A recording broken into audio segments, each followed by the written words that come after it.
చీమా నన్ను ఎందుకు కుట్టావు అంటే నా బంగారు పుట్టలో వేలు పెడితే కుట్టనా అందంట. నువ్వు 4 గోడల మధ్య ఉన్న నా ఫ్యామిలీని మాత్రమే వాడుకున్నావు. నేను ప్రపంచం నలుమూలలా ఉన్న నీ వాళ్ళందరినీ ఆడుకున్నా. మొత్తం 125 మంది నెట్వర్క్ అంటే ఇది. ఇప్పుడు చెప్పు, ఢిల్లీ వదిలి వెళ్లాల్సింది నువ్వా నేనా? కాళ్ళ మీద పడాల్సింది నువ్వా నేనా? డిసైడ్ చేసుకో. ఒక్క ఫోన్ కాల్ చాలు టోటల్ నీ ఫ్యామిలీ క్లియర్ అవ్వడానికి. చూడు, నీ వాళ్ళందరినీ వదిలేస్తున్నాను, కానీ నీకు ఒక విషయం చెప్పడం మర్చిపోయాను.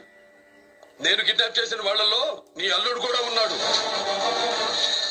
వాడు చాలా పెద్ద తప్పు చేశాడు. నీకు మాట ఇచ్చాను, నీ అల్లుడిని చెబుతానని. నేను మాట తప్పే మనిషిని కాదు.